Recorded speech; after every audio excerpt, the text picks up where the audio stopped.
Kita nak buat lagu tu takut jin setan. Jadi orang tua dia suruh tengok benda ni. Kebetulan kawan tu cacat sejak kecil, tak ada benda ni. Kena ketuk kayu, kesian dia tak. Kebetulan dia cacat, tak ada benda ni. Saja orang tua. Tapi setengah orang tua tu disebut dengan istilah calitan iblis.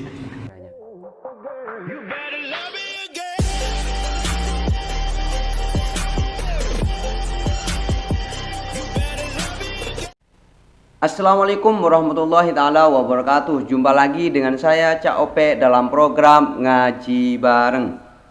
Apa kabar semuanya? Atau ada kabar apa saja hari ini? Silahkan komentar di bawah ini. Oke teman-teman, sebelum Ngaji Bareng ini dimulai, saya mau absen dulu. Kira-kira yang siap ngaji bareng dengan saya pada saat ini dari mana saja nih? Atau video ini sudah sampai ke mana saja, di daerah mana Anda berada? Dan pada ngaji bareng pada kesempatan kali ini, yaitu kita akan ngaji kepada Ustadz Auni Muhammad.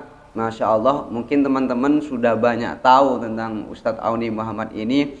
Apalagi di komentar di channel ini sudah banyak komentar-komentar positif tentang beliau. Ada yang mengatakan beliau itu ingatannya luar biasa, ada yang mengatakan bahwa Ustadz Auni Muhammad ketika menerangkan ayat Al-Quran itu terperinci, ahli sejarah dan lain sebagainya, sehingga membuat saya itu merasa beruntung bisa ngaji kepada beliau walaupun hanya lewat video saja. Dan doakan saja semoga suatu hari nanti saya itu bisa sowan kepada beliau dan juga bisa bersilaturahmi, dan yang lebih penting lagi saya bisa ngaji secara langsung kepada beliau. Amin amin ya rabbal alamin. Oke, biar nggak banyak cakap, mari kita mulai ngaji bareng pada kesempatan kali ini. Namun sebelumnya, bagi Anda yang ingin menonton video aslinya, silahkan kunjungi link di bawah deskripsi ini. Dan bagi Anda yang ingin nonton bareng atau ngaji bareng dengan saya, jangan lupa buka mata, buka telinga, dan buka hati. Bismillahirrahmanirrahim. Don't go anywhere, stay here and Tazkira Ustaz. Dalam setiap siri peperangan lawan Nabi tu tak ada niat nak membunuh ke peperang tu?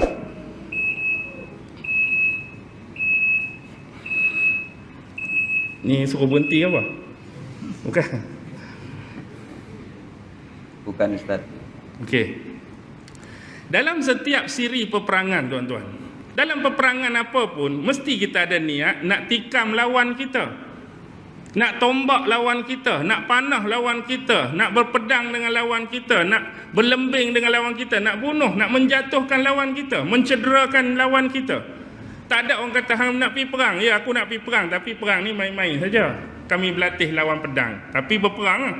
Ting-ting-ting, kawan tu jatuh pedang, tak main-main je, tak bunuh pun, tak tikam pun, tak ada berperang macam tu. Bila berperang, mereka ada niat nak musnahkan Nabi, nak musnahkan sahabat. Kalau sekali dua, kita kata okey lagi. Berapa kali sejarah peperangan mereka lawan Nabi? Perang Badar, kalah. Try lagi perang Uhud, serilah kita kata. Tak kalah, tak menang. Mari lagi Hamraul Asad, lari. Mari lagi perang Sued, lari. Kumpul pula geng-geng ramai-ramai dalam peristiwa perang Ahzab, tak menang juga. Perjanjian Hudaibiyah, takut Rasulullah nak pergi apa? Pergi buat umrah kan? Takut kedatangan Nabi Muhammad tak diberi kebenaran untuk masuk tahun tu, maka terjadilah perjanjian Hudaibiyah. Termasuk di situ ada bai'ah apa? Bai'ah apa?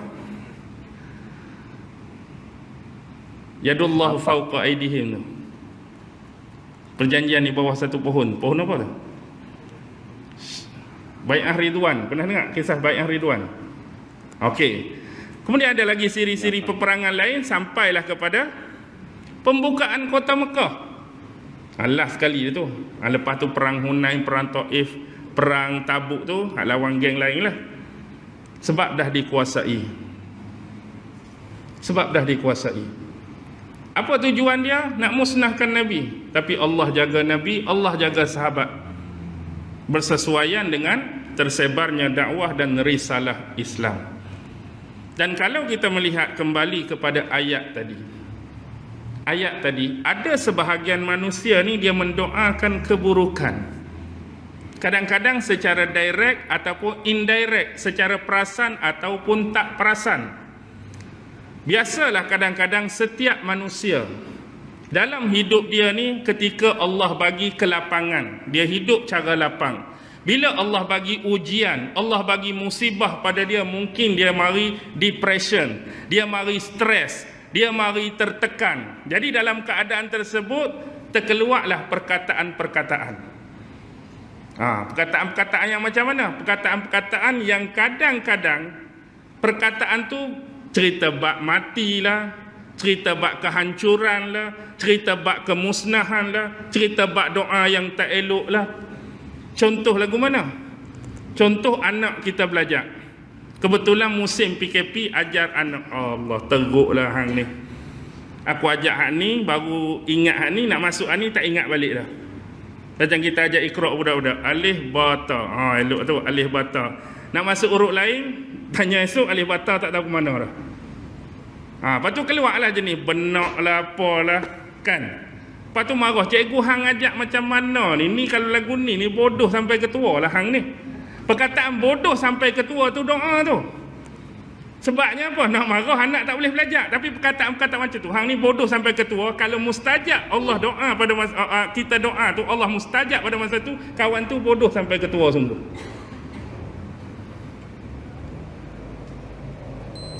Kalau bak harta contoh, kalau kereta, kalau macam ni baik aksiden dah kereta ni, perkataan kita masa tu nak marah. Kalau bergaduh dengan bini, baik bercerai lah waktu tu.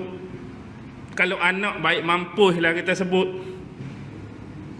Baik lemah air lah, baik terbakar api lah, perkataan-perkataan time nak marah. Kalau rumah baik runtuh lah, kalau bangunan baik terbakar lah. Perkataan-perkataan macam tu pernah disebutkan dalam sebuah hadis. Buka tafsir Ibnu Katsir mendatangkan satu hadis, bahkan dalam tafsir Imam Qurtubi pun disebutkan hadis ni. La tad'u ala anfusikum wala ala amwalikum.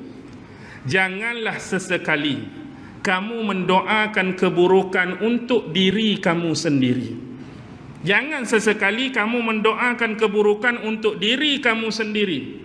Wala ala amwalikum, dan jangan juga sesekali kamu mendoakan keburukan untuk harta-harta yang kamu punyai dan kamu miliki. Takut apa? An tuwafiqu minallahi sa'ata ijabatin yastajibu fiha. Kerana dikhawatiri doa kamu itu, hak kamu ucap, hak kamu sebut, hak kamu minta bertepatan dengan satu waktu yang disebut sa'ata ijabatin, saat yang dimustajabkan oleh Allah, yastajibu fiha. Kalau sekiranya Allah memperkenankan pada masa tu, naya ke tak naya?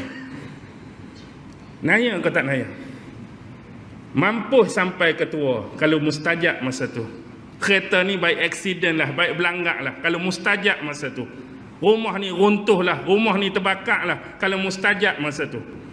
Bercerai lah kalau mustajab masa tu. Mampus lah, lemah lah kalau mustajab masa tu. Dibimbangi perkataan-perkataan tu, kalau terkena dengan waktu yang Allah istijabahkan, habislah kita. Tapi kita bernasib baik kerana apa? Kerana apa? Kerana Allah tak memakbulkan pada waktu tu. Macam juga kawan tu tadi, kalau Allah makbulkan waktu tu terus, minta turun hujan batu, agak-agak jadi lagu mana? Minta turun hujan batu, azab yang pedih, tapi Allah tangguh untuk senario yang lain. Kita ni Allah tahan, Allah tangguh. Wa kanal insanu ajula. Dan adalah manusia itu dijadikan dengan sifat terburu-buru, tergesa-gesa. Sifat manusia dah. Kalau kahwin, nak cepat dapat anak. Kalau belajar, nak cepat jadi pandai. Kalau mengaji, nak cepat jadi alim.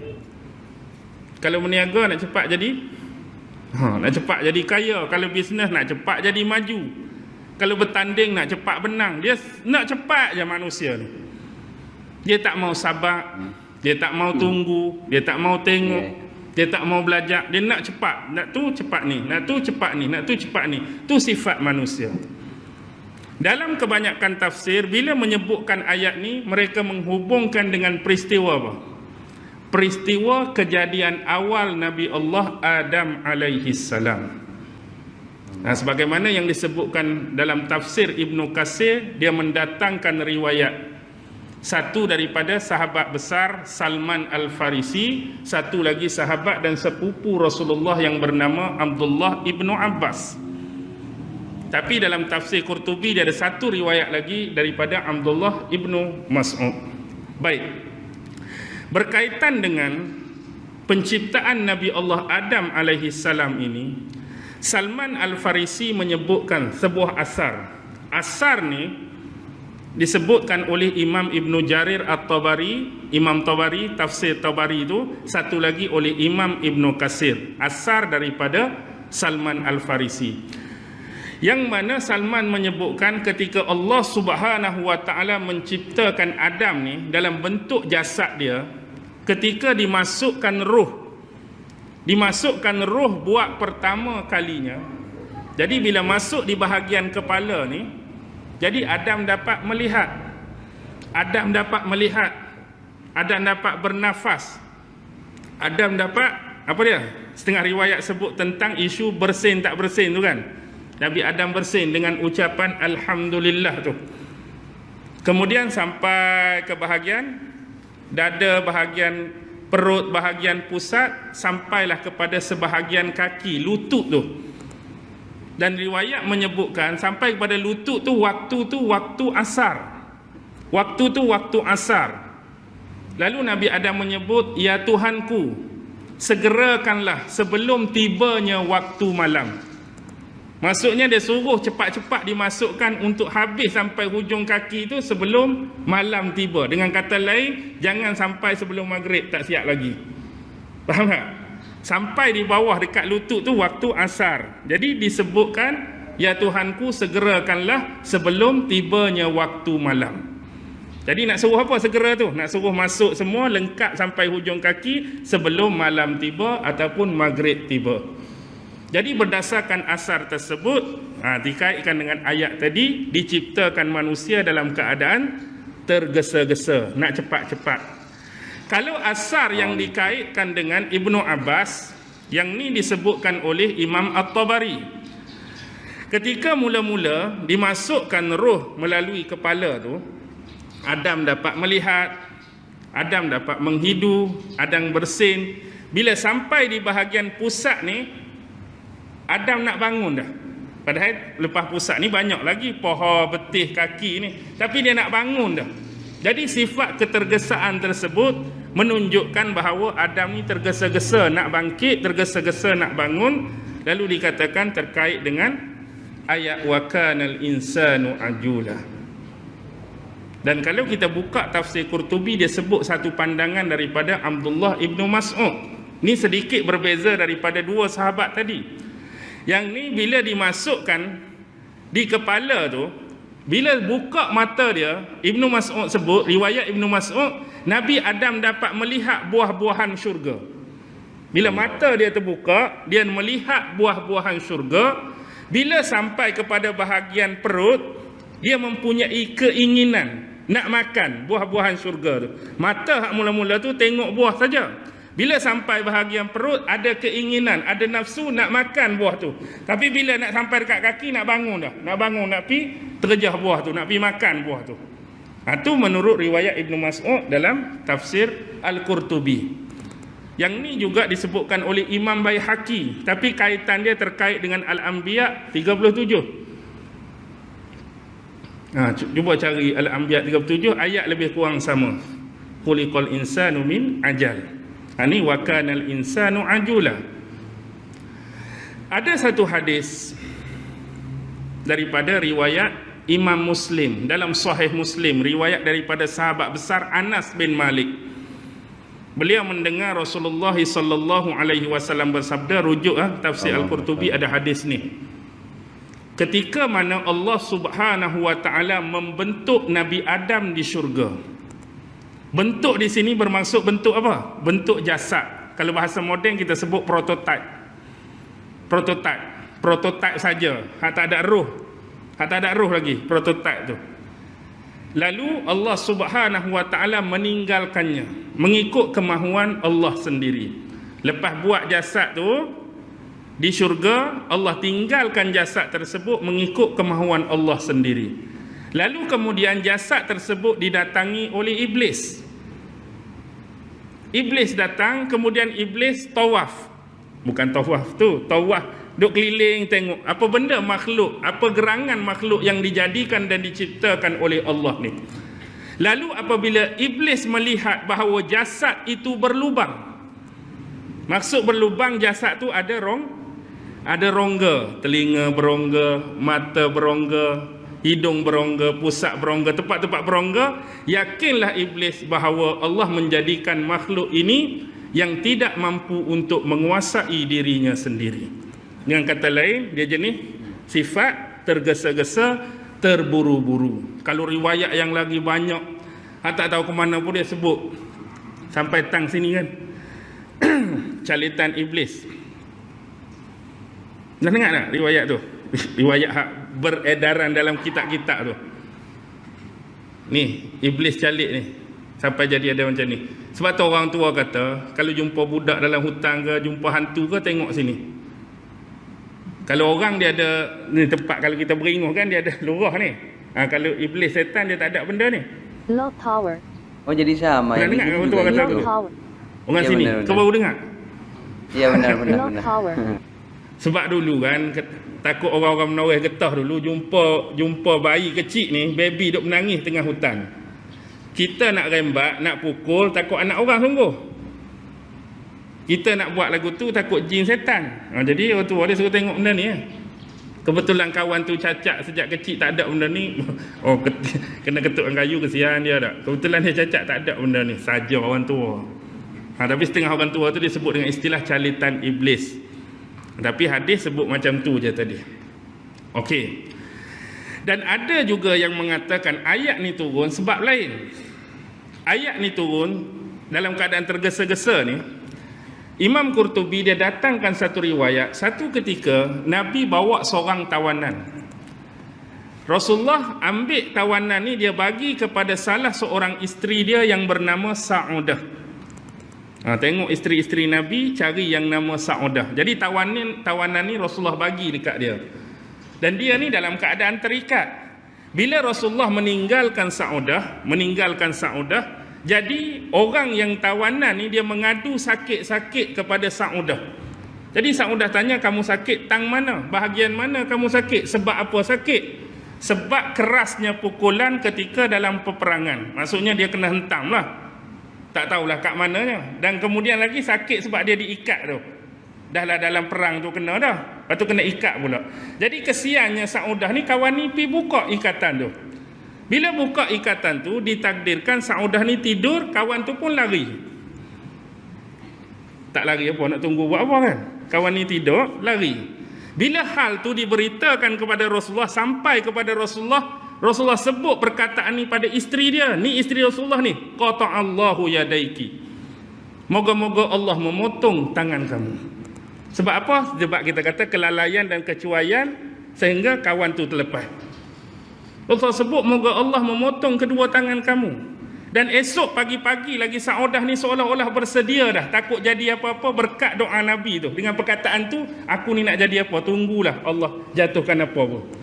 Dan Nabi kata apa tadi? Moga-moga Allah memotong tangan kamu. Pagi esok duduk, apalah aku nak kena ni, berikutan Nabi cakap macam tu tadi. Nak jadi lagu tu ke nak jadi lagu ni? Lalu Rasulullah bersabda, sesungguhnya aku bermohon dan meminta kepada Allah, sudi kiranya perkataan-perkataan buruk yang keluar daripadaku kepada orang yang tidak berhak untuk menerimanya dari kalangan ahli keluargaku sebagai satu rahmat.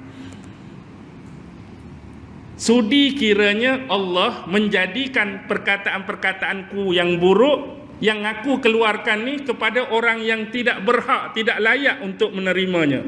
Kalau kita kata tu siapa? Isteri Rasulullah, orang yang tak layak nak terima benda-benda macam tu, doa-doa macam tu. Dari kalangan ahli keluargaku sebagai satu rahmat. Dan Nabi menyebut apa? Aku ini juga seperti manusia biasa. Orang lain ada time marah, aku pun ada time marah. Sama seperti orang lain. Okey, yang menerima pandangan ini dibawa oleh Qushairi Abu Nas rahimahullahu taala. Ini adalah pandangan-pandangan ataupun perbezaan pendapat berkaitan turunnya wa kanal insanu ajula tadi. Satu, hak umumnya berkaitan Nabi Adam.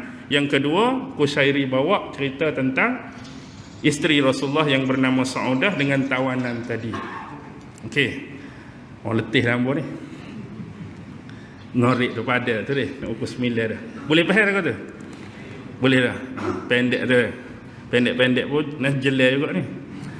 Okey, tak apalah kita berhenti setakat ni. Mudah-mudahan Allah memberikan kebaikan dan kefahaman kepada kita berkenaan dengan ayat yang sama-sama kita baca dan tadabburkan tadi.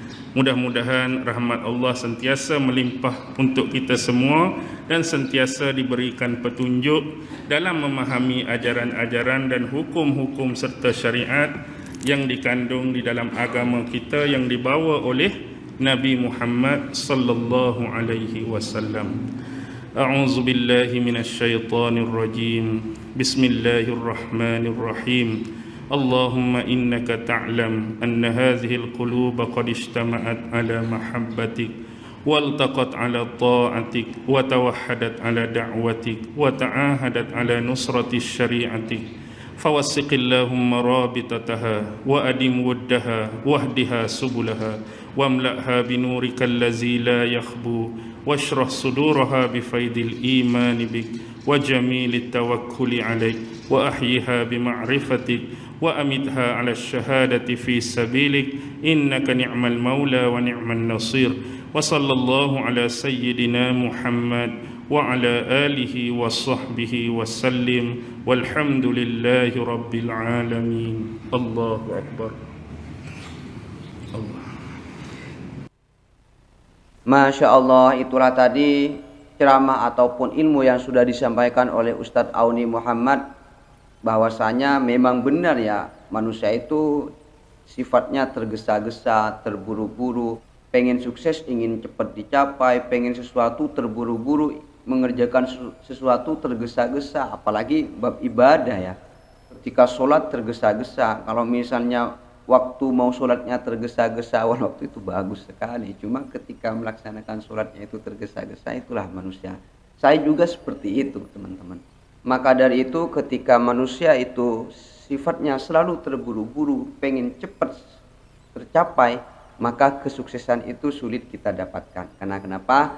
Karena kesuksesan itu kepanjangan dari suka proses. Jadi kalau Anda ingin sukses, maka harus suka proses.